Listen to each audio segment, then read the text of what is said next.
ओम शांति। आज 20 जनवरी 2023 के बाबा के अनमोल मधुर महावाक्य सुनेंगे। और आज की बाबा की मुरली है पूर्ण समर्पण। पूर्ण समर्पण वालों की निशानी क्या है? तो बाबा कहे वो हमेशा बुद्धि से यही समझते हैं कि हम बाप दादा के एडॉप्टेड चिल्ड्रन हैं और उस कारण से हम यज्ञ से ही परवरिश ले रहे हैं।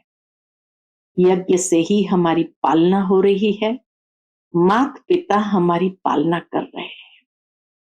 बाबा कहे भले कोई घर में रहते हैं, नौकरी करते हैं, परंतु जब ये समझते हैं कि सब कुछ बाबा का है और बाबा के इस बेहद कार्य में मदद करते रहते हैं, वह भी समर्पण बुद्धि ही है। उसकी भी परवरिश यज्ञ से ही होती है। लेकिन साथ साथ फिर बाबा कहे पढ़ाई भी एक्यूरेट पढ़नी है और बाबा को याद भी करते रहना है। तो यह है पूर्ण समर्पण, अर्थात हम एक ईश्वरीय फैमिली में हैं। बाबा कहे ये एक परिवार है जहां माता पिता और तुम बच्चे हो। कृष्ण के साथ ये नहीं कह सकते हैं कि माता पिता है और उसके बच्चे हैं। वहां फैमिली का भाव नहीं, यहाँ फैमिली का भाव है। तो सुनते हैं बाबा के मधुर महावाक्य। ओम शांति।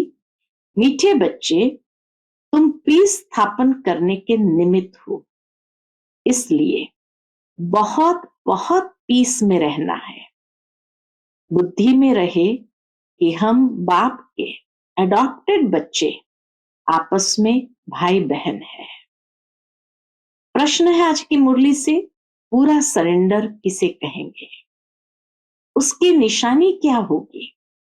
उत्तर, पूरा सरेंडर वह जिनकी बुद्धि में रहता है कि हम ईश्वरीय माँ बाप से पलते हैं। बाबा ये सब कुछ आपका है, आप हमारी पालना करते हो। भल कोई नौकरी आदि करते हैं, लेकिन बुद्धि से समझते हैं ये सब बाबा के लिए है। बाप को मदद करते रहते, उससे इतने बड़े यज्ञ की कारोबार चलती, सबकी पालना होती। ऐसे बच्चे भी अर्पण बुद्धि हुए। साथ साथ पद ऊंचा पाने के लिए पढ़ना और पढ़ाना भी है। शरीर निर्वाह अर्थ कर्म करते हुए बेहद के माता पिता को श्वासोश्वास याद करना है। आज की मुरली से पहले गीत बजा है ओम नमः शिवाय। ओम शांति। यह गीत तो है गायन, वास्तव में महिमा सारी है ही ऊंचे ते ऊंचे परमात्मा की, जिसको बच्चे जानते हैं और बच्चों द्वारा सारी दुनिया भी जानती है कि माता पिता हमारा वही है। अब तुम माता पिता के साथ कुटुंब में बैठे हो। श्री कृष्ण को तो माता पिता कह नहीं सकते, बल उनके साथ राधे भी है। कृष्ण के साथ राधे भी हो तो भी उनको माता पिता नहीं कहेंगे। क्यों? क्योंकि वह तो प्रिंस प्रिंसेस है। शास्त्र में यह भूल है। अब यह बेहद का बाप उनको सभी शास्त्रों का सार बताते हैं। भले इस समय सिर्फ तुम बच्चे सन्मुख बैठे हो, कोई बच्चे भल दूर है, परंतु वह भी सुन रहे हैं। वे जानते हैं कि माता पिता हमको सृष्टि के आदि मध्य अंत का राज समझा रहे हैं और सदा सुखी बनाने का रास्ता व युक्ति बता रहे हैं। यह हूबहू जैसे घर है। थोड़े बच्चे यहाँ हैं, बहुत तो बाहर है। बहुत तो बाहर है। यह है ब्रह्मा मुख वंशावली, नई रचना है। वह हो गई पुरानी रचना। बच्चे जानते हैं कि बाबा हमको सदा सुखी बनाने आए हैं। लौकिक माँ बाप भी बच्चों को बड़ा कर स्कूल में ले जाते हैं।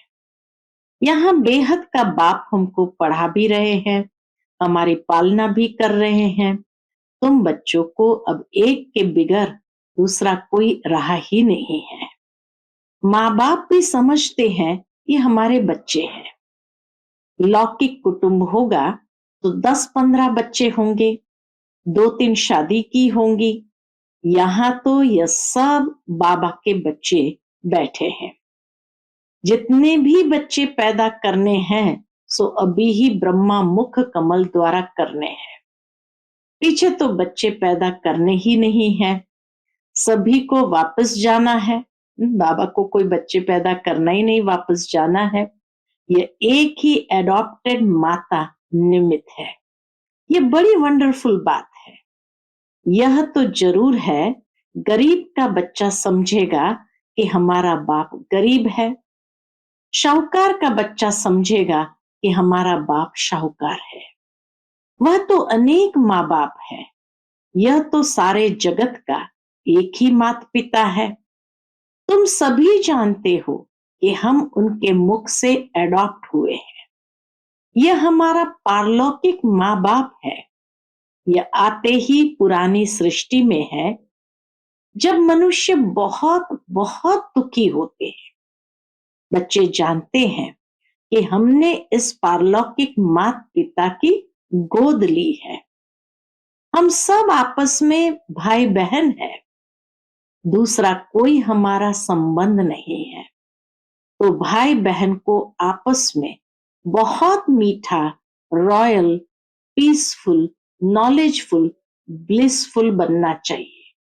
बाबा कहे भाई बहन को आपस में बहुत मीठा, रॉयल, पीसफुल, नॉलेजफुल, ब्लिसफुल बनना चाहिए। जबकि तुम पीस स्थापन कर रहे हो तो तुमको भी बहुत पीस में रहना चाहिए। बच्चों को यह तो बुद्धि में होना चाहिए कि हम पारलौकिक बाप के एडॉप्टेड बच्चे हैं। परमधाम से बाप आए हैं, वह है दादा यानी ग्रैंडफादर। यह दादा बड़ा भाई। वो दादा, यह दादा बड़ा भाई है जो पूरा सरेंडर है। ब्रह्मा बाबा पूरा सरेंडर है। वो समझेंगे हम ईश्वरीय माँ बाप से पलते हैं। बाबा ये सब कुछ आपका है, आप हमारी पालना करते हो। जो बच्चे अर्पण होते हैं उनसे सभी की पालना हो जाती है। बल कोई नौकरी करते हैं तो भी समझते हैं ये सब कुछ बाबा के लिए है। तो बाप को भी मदद करते रहते हैं, नहीं तो यज्ञ की कारोबार कैसे चले। राजा रानी को भी माता पिता कहते हैं, परंतु वह फिर भी जिस्मानी माता पिता हुए। राजमाता भी कहते हैं तो राजपिता भी कहते हैं। यह फिर है बेहद का। शिव बाबा को कभी बूढ़ा व जवान नहीं कहेंगे, वह है ही निराकार। यह भी तुम जानते हो कि हम आत्माओं को निराकार बाप ने अडॉप्ट किया है और फिर साकार में है यह ब्रह्मा। अहम आत्मा कहती है हमने बाप को अपना बनाया है। फिर नीचे आओ तो कहेंगे हम भाई बहनों ने ब्रह्मा को अपना बनाया है। शिव बाबा कहते हैं तुम ब्रह्मा द्वारा हमारे ब्रह्मा मुख वंशावली बने हो। ब्रह्मा भी कहते हैं तुम हमारे बच्चे बने हो। तुम ब्राह्मणों की बुद्धि में श्वासोश्वास यही चलेगा कि यह हमारा बाप है, वह हमारा दादा है। बाप से जास्ती दादे को याद करते हैं। वह मनुष्य तो बाप से झगड़ा आदि करके भी दादे से प्रॉपर्टी लेते हैं। तुमको भी कोशिश करके बाप से भी जास्ती दादे से वर्षा लेना है। बाबा जब पूछते हैं तो सभी कहते हैं हम नारायण को वरेंगे। कोई कोई नए आते हैं, पवित्र नहीं रह सकते तो वह हाथ नहीं उठा सकते, कह देते माया बड़ी प्रबल है। वह तो कह भी नहीं सकते कि हम श्री नारायण को व लक्ष्मी को वरेंगे। देखो, जब बाबा सन्मुख सुनाते हैं तो कितना खुशी का पारा चढ़ता है। बुद्धि को रिफ्रेश किया जाता है तो नशा चढ़ता है। फिर किसी किसी को वह नशा स्थायी रहता है, किसी किसी में कम हो जाता है। बेहद के बाप को याद करना है, 84 जन्म को याद करना है, और चक्रवर्ती राजाई को भी, बाबा कहे चक्रवर्ती राजाई को भी याद करना है। जो मानने वाले नहीं होंगे उनको याद नहीं रहेगी। बाप दादा समझ जाते हैं कि बाबा बाबा कहते तो है परंतु सच सच याद नहीं करते हैं, और न लक्ष्मी नारायण को वरने लायक है। चलन ही ऐसी है। अंतर्यामी बाप हर एक की बुद्धि को समझते हैं। यहाँ शास्त्र की तो कोई बात ही नहीं। बाप ने आकर राजयोग सिखाया है जिसका नाम गीता रखा है। बाकी तो छोटे मोटे धर्म वाले सब अपना अपना शास्त्र बना लेते हैं, फिर वह पढ़ते रहते हैं। बाबा शास्त्र नहीं पढ़े हैं, कहते हैं बच्चे मैं तुमको स्वर्ग की राह बताने आया हूं। तुम जैसे अशरीरी आए थे वैसे ही तुमको जाना है। देह सहित सब इन दुखों के कर्म बंधन को छोड़ देना है, क्योंकि देह भी दुख देती है। बीमारी होगी तो क्लास में आ नहीं सकेंगे, तो यह भी देह का बंधन हो गया। इसमें बुद्धि बड़ी शालिम चाहिए। पहले तो निश्चय चाहिए, पहले तो निश्चय चाहिए कि बरोबर बाबा स्वर्ग रचता है। अभी तो है नर्क। जब कोई मरता है तो कहते हैं स्वर्ग गया, तो जरूर नर्क में था ना। परंतु यह तुम अभी समझते हो, क्योंकि तुम्हारी बुद्धि में स्वर्ग है। बाबा रोज नए नए तरीके से समझाते हैं तो तुम्हारी बुद्धि में अच्छी रुचि बैठे। बाबा रोज नए नए तरीके से समझाते हैं, क्यों? तो तुम्हारी बुद्धि में अच्छी रीति बैठे। हमारा बेहद का माता पिता है तो पहले बुद्धि एकदम ऊपर चली जाएगी, फिर कहेंगे इस समय बाबा आबू में है। जैसे यात्रा पर जाते हैं तो बद्रीनाथ का मंदिर ऊपर रहता है, पंडे ले जाते हैं। बद्रीनाथ खुद तो ले चलने लिए नहीं आता है, मनुष्य पंडा बनते हैं। यहाँ शिव बाबा खुद आते हैं परम धाम से, कहते हैं हे आत्माएं, तुमको ये शरीर छोड़ शिवपुरी चलना है। जहां जाना है वह निशाना जरूर याद रहेगा। वह बद्रीनाथ चैतन्य में आकर बच्चों को साथ ले जाए, ऐसे तो हो नहीं सकता। वह तो यहाँ का रहवासी है। यह परम पिता परमात्मा कहते हैं मैं परम धाम का रहवासी हूँ। बद्रीनाथ तो इसी दुनिया का रहवासी है, यही पुनर्जन्म लेते हैं, तो वो कैसे ले जाएगा? इसीलिए परम पिता परमात्मा कहते हैं मैं परम धाम का रहवासी हूँ, तुमको लेने के लिए आया हूं। श्री कृष्ण तो ऐसे कह ना सके। रुद्र शिव बाबा कहते हैं यह रुद्र यज्ञ रचा हुआ है। गीता में भी रुद्र की बात लिखी हुई है। वह रूहानी बाप कहते हैं मुझे याद करो। बाप ऐसी युक्ति से यात्रा सिखाते हैं जो जब विनाश हो तो तुम आत्मा शरीर छोड़ सीधा बाप के पास चले जाएंगे। फिर तो शुद्ध आत्मा को शुद्ध शरीर चाहिए, सो तब होगा जब नई सृष्टि हो। अभी तो सभी आत्माएं मच्छरों सदृश वापस जाएंगी बाबा के साथ, इसलिए उनको खेवैया भी कहा जाता है। इस विषय सागर से उस पार ले जाते हैं। श्री कृष्ण को खेवैया नहीं कह सकते, श्री कृष्ण को खेवैया नहीं कह सकते। बाप ही इस दुख के संसार से सुख के संसार में ले जाते हैं। यही भारत विष्णुपुरी लक्ष्मी नारायण का राज्य था, अब रावणपुरी है। रावण का चित्र भी दिखाना चाहिए, चित्रों से बहुत काम लेना है। जैसे हमारी आत्मा है वैसे बाबा की आत्मा है, सिर्फ हम पहले अज्ञानी थे, वह ज्ञान का सागर है। अज्ञानी उसको कहा जाता है जो रचता और रचना को नहीं जानते हैं। रचता द्वारा जो रचता और रचना को जानते हैं उनको ज्ञानी कहा जाता है। ये ज्ञान तुमको यहाँ मिलता है, सतयुग में नहीं मिलता। वो लोग कहते हैं परमात्मा विश्व का मालिक है, मनुष्य उस मालिक को याद करते हैं, परंतु वास्तव में विश्व का अथवा सृष्टि का मालिक तो लक्ष्मी नारायण बनते हैं। निराकार शिव बाबा तो विश्व का मालिक बनता नहीं, तो उन्हों से पूछना पड़े कि वह मालिक निराकार है या साकार। निराकार तो साकार सृष्टि का मालिक हो न सके, वह है ब्रह्मांड का मालिक। वही आकर पतित दुनिया को पावन बनाते हैं। खुद पावन दुनिया का मालिक नहीं बनते, उनका मालिक तो लक्ष्मी नारायण बनते हैं और बनाने वाला है बाप। ये बड़ी गुह्य बातें हैं समझने की।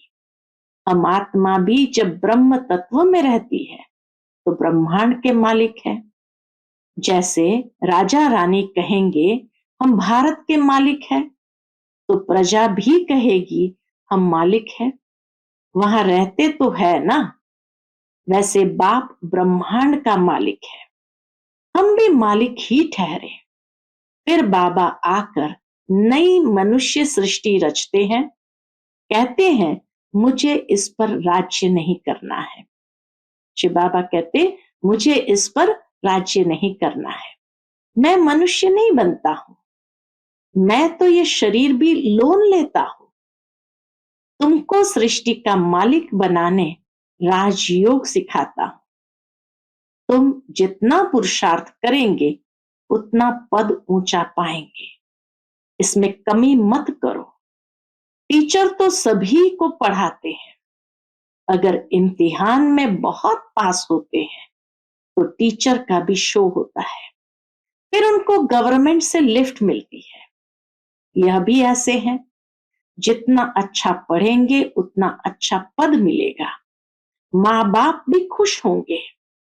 इम्तिहान में पास होते हैं तो क्या करते दुनिया में, बाबा कहे इम्तिहान में पास होते हैं तो मिठाई बांटते हैं। यहां तो तुम रोज मिठाई बांटते हो, फिर जब इम्तिहान में पास हो जाते हो तो सोने के फूलों की वर्षा होती है। तुम्हारे ऊपर कोई आकाश से फूल नहीं गिरेंगे, परंतु तुम एकदम सोने के महलों के मालिक बन जाते हो। यह तो कोई की महिमा करने के लिए सोने के फूल बनाकर उन पर डालते हैं। जैसे दरभंगा का राजा बहुत शाहूकार था, उनका बच्चा विलायत गया तो पार्टी दी, बहुत पैसे खर्च किया। उसने सोने के फूल बनाकर वर्षा की थी, उस पर बहुत खर्चा हो गया, बहुत नाम हुआ था। बाबा अनुभव सुनाते उन दिनों में उनका बहुत नाम हुआ था।